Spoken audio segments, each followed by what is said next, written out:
estudar o Evangelho eleva o nosso grau de responsabilidade. Quando nós lemos os jornais diários, alguma revista, apesar de que hoje em dia não está tão em voga isso, né? Mas quando recebemos notícias através do WhatsApp, Instagram, das mídias sociais, de uma forma geral, nós somos impactados com as informações que chegam até nós. Mas o Evangelho, quando nos propomos a ler, analisar, estudar, essa análise, esse estudo do Evangelho nos leva também a uma prática, para que nós tenhamos uma substancialidade daquilo que foi apreendido quando desejamos estudar as palavras que Jesus nos trouxe. E como Pedro fala, né, quando Jesus, depois da multiplicação dos pães, Jesus em prece agradece a Deus a bênção da multiplicação, e Jesus abre os olhos e fala assim: Pedro, onde todos? Aí Pedro falou: foram-se, mestre. Aí Jesus pergunta: e Pedro, tu também não vais? Pedro fala uma frase que ficou gravada no coração da gente pela eternidade: e aonde, Senhor? Se só tu tens palavra de vida eterna.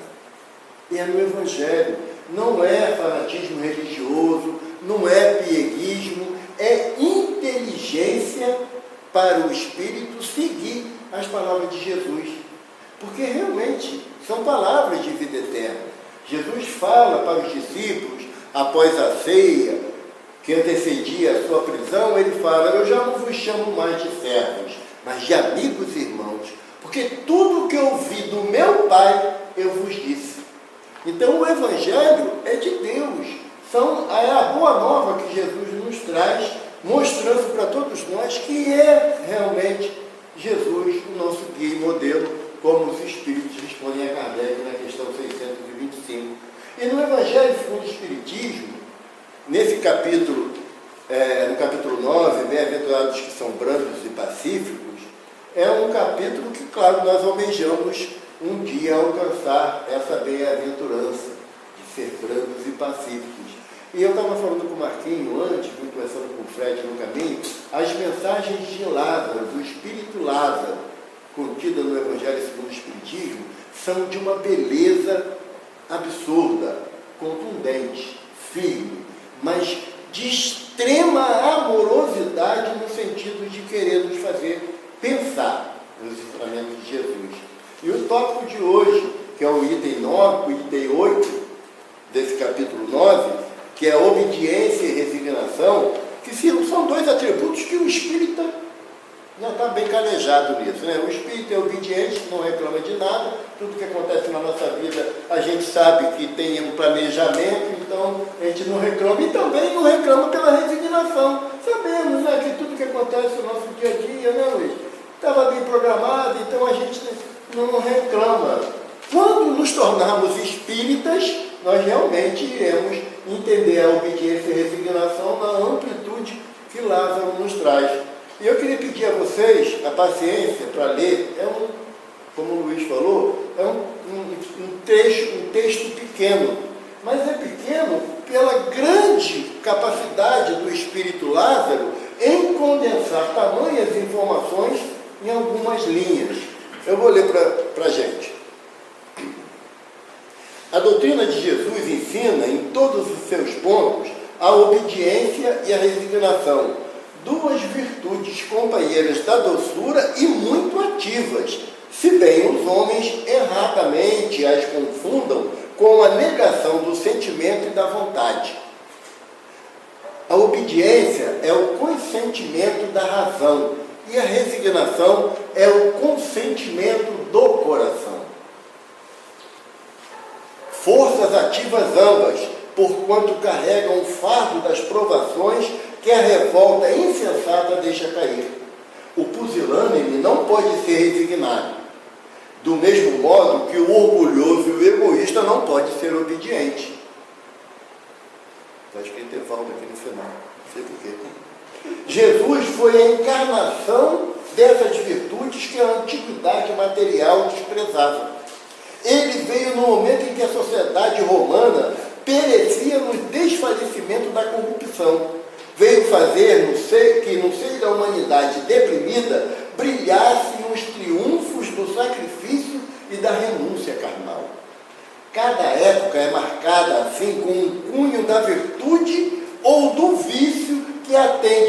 salvar ou perder. A virtude da vossa geração, da nossa geração, é a atividade intelectual. É uma virtude. Seu vício, a indiferença moral. E nós sabemos o quanto ainda somos indiferentes diante do sofrimento do outro. Emmanuel fala numa página que toda vez que você vê o sofrimento batendo na porta do vizinho de frente, espere que provavelmente o sofrimento irá atravessar a rua e baterá também a sua porta. Então a gente vai ter que, à medida do possível, ir nos distanciando da indiferença moral que assola ainda a nossa humanidade, a nossa sociedade.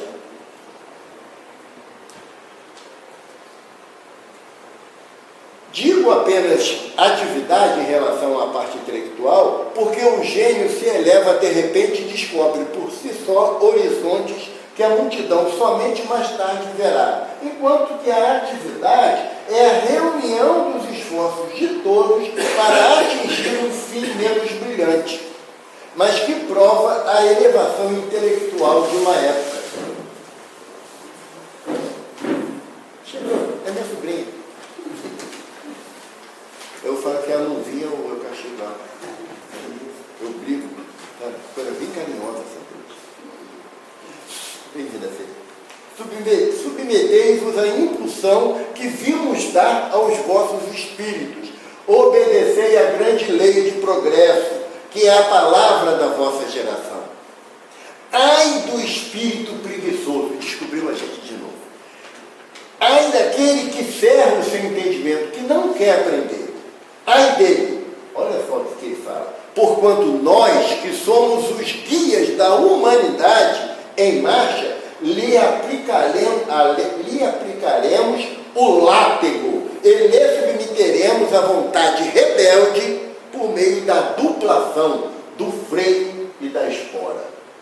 Quem já andou a cavalo sabe o que ele está falando. Que você toca com a espora na anca do cavalo, mas controla ali no freio para ele não disparar. Então a associação que Lázaro faz da nossa sociedade é como sendo ainda um animal chúcuro. Eu não discordo muito dele em relação a mim. Eu sei que aqui deve ter um espírito superior, evoluído, mas em relação a mim ele está super certo nessa afirmação aqui. Toda resistência orgulhosa terá de cedo ou tarde ser vencida.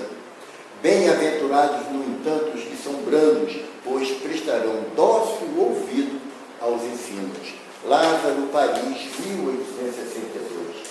Essa afirmação de Lázaro nesse texto, que é um conteúdo realmente literário pequeno, mas de uma profundidade que deveria nos levar, pelo menos boa parte da nossa existência, a analisar essas palavras de Lázaro, que ele nos conclama a termos a obediência e a resignação necessária para avançarmos moralmente. Dentro da doutrina espírita, embora nós estejamos na matéria e, evidentemente, precisamos do concurso das coisas materiais, senão as obras não acontecem, mas não devemos colocar unicamente como objetivo nosso as conquistas materiais.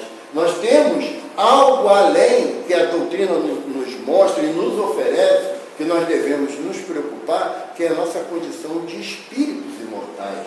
Espíritos que temos uma tarefa a ser desempenhada aqui na Terra, porque para isso nós reencarnamos. Temos uma finalidade bem objetiva. Quando nós falamos em obediência, nós temos realmente muita dificuldade de entender esse substantivo, porque a gente não tem a tendência da obediência. Eu só sou obediente à medida que quem me impõe a obediência está acima de mim, quando na realidade nós temos que ter obediência em diversos fatos da nossa existência. A alusão de Lázaro é perfeita em relação a Jesus, que foi o ser mais obediente e mais resignado que a terra comportou, porque diante de todas as atrocidades que nós cometemos até os dias de hoje, e alguns de nós indevidamente utilizamos o seu nome, o nome de Jesus, para testificar as nossas ações indevidas, é por total falta de obediência e resignação. Emmanuel nos alerta que no livro coragem, ditado por Emmanuel através do nosso mentor Chico Xavier, ele fala que a disciplina que está atrelada invariavelmente à obediência e resignação, a disciplina antecede a espontaneidade. Ou seja, os espíritos elevados, espíritos já puros, eles fazem o bem espontaneamente. Nós, com exceção do Marquinhos, tem que pensar para fazer o bem. Sabe? E a chance de fazer o bem é agora, vou fazer. O espírito elevado não, o espírito evoluído, o bem já é uma coisa espontânea para ele. Por isso que a espontaneidade, ela é antecedida pela disciplina, pela obediência e pela resignação. Mas para que se tenha disciplina, não é só você ter determinadas atitudes, tem todo, sabe, um corolário de atitudes que antecedem a disciplina para alcançarmos essa espontaneidade. Por isso que é coisa de espírito puro, que a gente não entende muito bem, né, Marquinhos? Essa coisa de espírito puro é algo para a gente aí utópico, né? Porque aí, o que antecede a disciplina? A obediência. Porque você não vai conseguir ser disciplinado se não for obediente. É básico. Né? Nós temos o horário da nossa reunião. Então, se eu não for disciplinado, eu não obedecerei às normas da casa para estar aqui no horário. Salvo, claro, cada caso é um caso, que a gente não pode generalizar, mas a maioria de nós tem a possibilidade de estar nos compromissos no horário atrasado. Então, essa parte da disciplina, ela é associada com a obediência. Mas o que antecede a obediência? A resignação.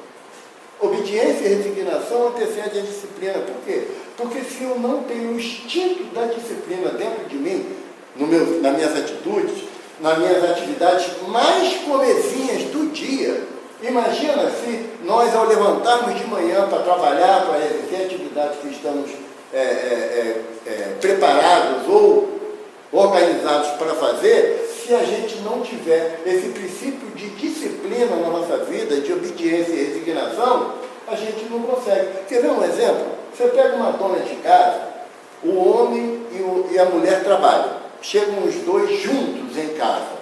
A mulher consegue botar a comida no fogo, estender a roupa que está na máquina, ver se as crianças tomaram banho e lancharam, ver se a casa está arrumada, lembra do cachorrinho que está lá no quintal, que ninguém lembrou de dar ração a ele o dia todo. O homem chega em casa, senta no sofá, abre o jornal, ou pega o controle da televisão. A capacidade de disciplina do homem é extremamente limitada em relação à mulher. Eu não estou falando isso para poder agradar a mulher, não, mas é verdade. É verdade. Tem um pastor da igreja evangélica, Cláudio Duarte, ele fala uma coisa que é super séria. O homem, ele tem uma caixinha dentro do cérebro. Quando você chega, a mulher chega da rua e fala assim, quero falar contigo sobre a mamãe. Aí ele, peraí, vou abrir a caixa da sogra. Porque a gente vai na casa da mãe domingo, porque semana que vem a gente tem que ir na casa de fulano, tem que resolver aquilo. Não, ele está na caixa da sogra. Ele só tem uma coisa de cada vez. A mulher consegue abrir várias caixas ao mesmo tempo, resolve tudo ao mesmo tempo, e a gente não consegue fazer isso. Por quê? Porque o nosso sentido de obediência e disciplina e de resignação é extremamente limitado àquilo que nós entendemos como sendo importante. O homem consegue, aqueles que gostam do futebol, assistir o futebol, ler o jornal, ver o WhatsApp e pedir à esposa para trazer um copo d'água. Porque nem isso o cara faz. Nem levantar para pegar um copo d'água ele faz. Mas se a mulher fala assim, traz um copo d'água para mim, pede pra caramba, hein? Brincadeira, hein? Mas só pediu uma coisa, você pede inúmeras coisas para ela e ela vai se ajustando dentro desse princípio de disciplina que a vida lhe impõe. Agora, se nós somos disciplinados assim na nossa vida cotidiana, naquilo que realmente é necessário ter a disciplina, por que também não temos a disciplina no aspecto da moralidade, das nossas atitudes morais baseadas no Evangelho de Jesus? Porque aí começa a mexer numa área comum ao homem e à mulher. Quando se fala no aspecto moral, nós estamos falando do espírito imortal. E o espírito, como princípio inteligente do universo, como Kardec nos orienta, o espírito não tem sexo. A manifestação desse espírito no ambiente material necessita do sexo. sem dúvida. Ou é homem ou é mulher. Mas esse sentido de obediência, resignação e disciplina é do espírito. Aí confunde o negócio quando o aspecto é moralização. Aí equivale-se. E muitas das vezes, ainda assim, a mulher consegue sair na nossa frente. Sem querer fazer contagem dedo a dedo, toda reunião religiosa, independente da denominação, tem muito mais mulher do que homem. Por quê? Pelo próprio instinto natural da mulher de buscar algo transcendente para que ela possa ter aquele amparo, aquele suporte necessário para nos aturar. Porque tem hora que o homem ele é suportado pela mulher. Mas suportado em que sentido? De dar suporte. E dificilmente nós analisamos assim o comportamento da esposa, da companheira, da filha, da mãe, da irmã, seja lá quem for. Não tem um grau de parentesco específico que vai categorizar aquele que vai estar ao nosso lado. É por isso que Lázaro fala da questão do freio e da espora. Nós, enquanto humanidade, só avançamos no aspecto moral da doutrina de Jesus a partir do momento que somos impulsionados pelo plano espiritual. E como é dada essa impulsionalidade do plano espiritual? Através da dor, dos problemas, do sofrimento que as sociedades em várias épocas da nossa história enfrentam, cada uma a seu turno. Hoje em dia o tempo está cada vez pior. Se as pessoas falarem de tristeza, de homicídio, suicídio, não, sempre teve. A diferença é que agora as informações são mais rápidas. Acontece uma coisa, 8h25, que agora 8h25 já está nas mídias sociais e tomamos conhecimento de tudo. Mas nós não temos dentro de nós a obediência e a resignação de compreender que não existe o acaso. A doutrina é taxativa nisso. Então, todas as situações difíceis que eu passo, ou que qualquer pessoa do meu grupo social que eu tenho relacionamento passa, está dentro de um processo claro de amparo espiritual para que as coisas vão se adequando a uma realidade que é espiritual. Eu sinto informar, mas nenhum de nós vamos ficar para semente. Todos vamos ter que desencarnar. Todos vamos ter que encerrar a atividade aqui nessa existência, nesse corpo físico, e teremos que nos encontrar na espiritualidade com a nossa falta de obediência e a nossa falta de resignação. E vamos reclamar com quem? Temos a história, a literatura espírita é muito vasta em termos de esclarecimento em relação ao encontro conosco mesmo no plano espiritual, porque não existe a situação de que quando desencarnar vai estar diante de um tribunal, onde o juiz é Jesus. Lá, lembra do Alto da Compadecida, do Suassuna? Lembra? Que aquilo ali é uma metáfora muito bem criada, muito bem orientada, mas aquilo dali é metáfora, é uma brincadeira, não tem seriedade ali naquela ação em que vai ter um julgamento dos nossos atos feito por Jesus ou por Deus, e teremos o acusador e o defensor. Não.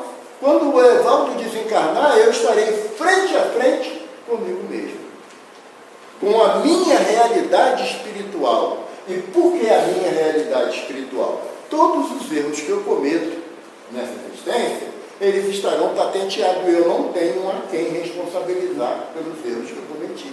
Foram meus. Eu sou um espírito livre, como diz Kardec. Ele pergunta aos espíritos num capítulo sobre liberdade, ele fala: todo espírito tem a liberdade de pensar? E os espíritos benfeitores da humanidade respondem: se tem liberdade de pensar, tem de obrar, de agir, de realizar. Então eu, quando desencarnar, eu vou estar frente a frente comigo mesmo.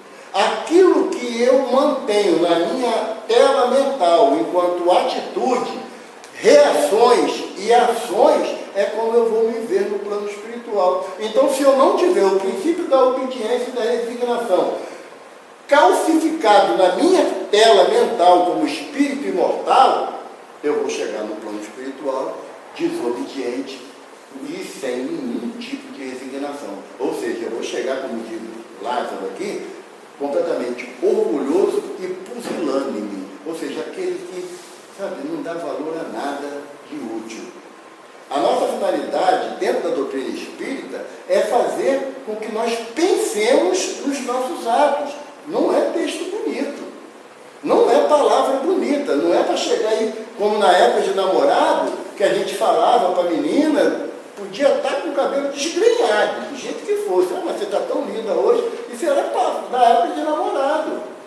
Nós já somos adultos. Então a doutrina nos leva a ter atitudes baseadas em bons pensamentos que nos qualifiquem como estudiosos da doutrina espírita.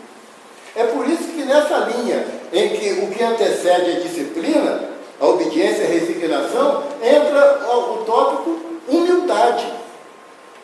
E cada um aqui presente, com matéria ou sem matéria, sabe qual é a dificuldade de ser humilde.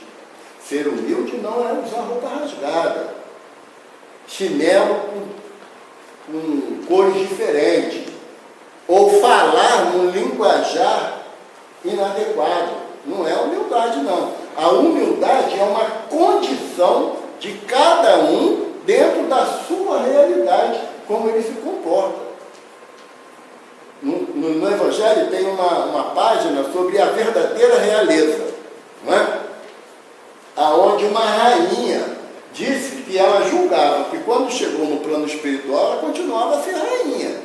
E ela viu servos da mais baixa camada social que a atendia em condição moral superior à dela. Então não quer dizer que para que nós tenhamos humildade, nós temos que andar desleixado, sujo, falar nós vai, nós foi. Não vai, não é assim. A humildade é um sentimento que, diante da dificuldade que a vida te oferece, você compreende, porque aí você já tem a disciplina e já tem a obediência e a resignação. Você compreende que aquele momento onde você não pode dominar a ação que você está sofrendo, você se resigna diante da vontade superior, que é Deus. O humilde, ele reconhece a sua incapacidade de solucionar todos os problemas. Há aqueles que nos competem sim. Há determinados problemas na nossa vida que eu posso decidir de ir por ali ou pular a janela. Eu posso, mas eu não posso fazer isso em todos os momentos da minha vida. Foge ao controle. Tem uma parte no livro Sexo e Destino, de André Luiz, onde o mentor, eles estão acompanhando uma menina que teve uma informação muito dolorosa da sua existência, porque senão depois vocês não vão querer ler o livro, vou contar o livro todo. Mas aí essa menina, em função dessa situação que aconteceu na vida dela, ela decidiu cometer o suicídio. E ela vai numa farmácia, à época de manipulação, e diz para o farmacêutico que ela precisava de um medicamento para o cachorrinho dela que estava com um tumor muito grande e sofrendo muito. E ela queria aliviar o sofrimento do cachorrinho dando essa medicação para ter aquela chamada morte assistida. E o farmacêutico sempre foi lá para o canto lá para poder preparar. Só que o mentor que orientava as atividades de André Luiz nesse livro, ele percebe sabe qual era a intenção da menina, que era o suicídio, aí vai até o farmacêutico e o induz a ele pensar, estranho, essa hora da noite, uma jovem, chegar para pegar um medicamento, né, do cachorro, eu vou diminuir a dosagem, porque essa dosagem que eu vou dar a ela, o cachorro vai dormir um longo período, mas não o suficiente para morrer. Porque quem sabe ela amanhã não consegue um médico, um veterinário para levar o cachorro e buscar uma solução melhor. E assim ele fez. A menina vai para a areia de Copacabana, senta na areia, tarde da noite, e bebe todo o conteúdo do frasco. E evidentemente, como era previsto, ela entra em sono profundo. Já por alta madrugada, o pessoal da limpeza urbana, passando por aquela região, um dos funcionários viu-a deitada, falou, esses mendigos estão agora em todo quanto é lugar, acorda! Começou a chutar ela para levantar. Ela levantou toda meio atordoada, foi atravessar a pista, veio um carro e a atropelou. Aí a Deus falou assim, que houve? A gente evitou o suicídio e agora ela foi atropelada. Aí o mentor fala assim, André, o caso dela foi requisitado pelo plano mais elevado, que nós não temos conhecimento. Resta-nos a humildade de aceitar e socorrer. O Espírito, na categoria de instrutor de nosso lar, mostrou para André Luiz e para todos nós o que é o sentimento de humildade diante de um fato que você não tem nenhum domínio sobre ele. Nenhum domínio. Então a humildade, ela está atrelada invariavelmente a essa obediência e resignação e essa disciplina. Tanto é importante a humildade que é a primeira bem-aventurança que Jesus nos traz no Sermão do Monte. Bem-aventurados os humildes ou os simples. E nós temos muita dificuldade dessa simplicidade ou dessa humildade. Eu não me perco no horário. É que eu sou aposentado, que aí eu faço. Está indo bem. Está indo bem. Obrigado.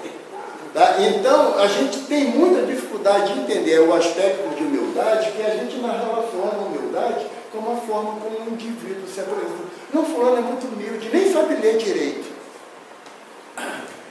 Chico Xavier conta uma história de um irmão que morava num casebre, no meio do nada. A estrada, passava perto do casebre dele, vinha de não sei para onde, não vai não sei para quê. Quer dizer, não tinha nada naquela região. E ele morava lá sozinho. E um dia um homem da cidade passando com o seu carro, sentindo-se, claro, perdido, porque não tinha nenhuma informação do trajeto dele, ele vê aquele casebre, ele para o carro e vai até lá no casebre e dá bom dia, e o morador, bom dia, meu filho. Seja bem-vindo no meu palácio. E o homem deu aquele risinho de canto de boca, que para palácio ali estava faltando tudo, né? Que era um casebre. E ele falou assim, o senhor considera isso aqui um palácio? Ele falou, como não, meu filho? Minha briga da chuva. Na noite quente, eu posso pegar minha esteira, colocar aqui no quintal, e Deus divide comigo a beleza das estrelas. Não tem palácio melhor do que o meu. Aí ele falou assim, meu filho, você com uma caneca d'água? O que o homem pensou? Meu Deus, será que ele lavou essa caneca? Aí lá vem aquela caneca, assim, no olhar do homem da cidade, cebosa. E o cara pega da moringa, bota a água na caneca, aquela água cristalina, e o homem se sentiu assim, incomodado de não aceitar, mas com asco de beber. Mas mesmo assim, não botou o dedo no nariz porque era com educação, ele bebeu e sentiu um paladar adorável daquela água tão fresquinha. E o morador falou assim, mas o que eu posso ser útil para o moço? Ele falou assim, indo nessa estrada, eu chego até a cidade tal. O homem falou, com as graças de Deus, chega assim, senhor. E aí o homem me agradeceu, antes de ir embora ele falou assim, o senhor sente feliz em morar aqui, nesse recanto? O senhor mora aqui há muito tempo? Ele é meu filho, desde que nasci.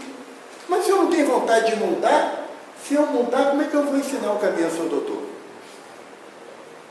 O sentimento de humildade é nas pequenas coisas que você pode fazer e que para aquele a quem você está fazendo é de extrema importância. É de extrema importância. E não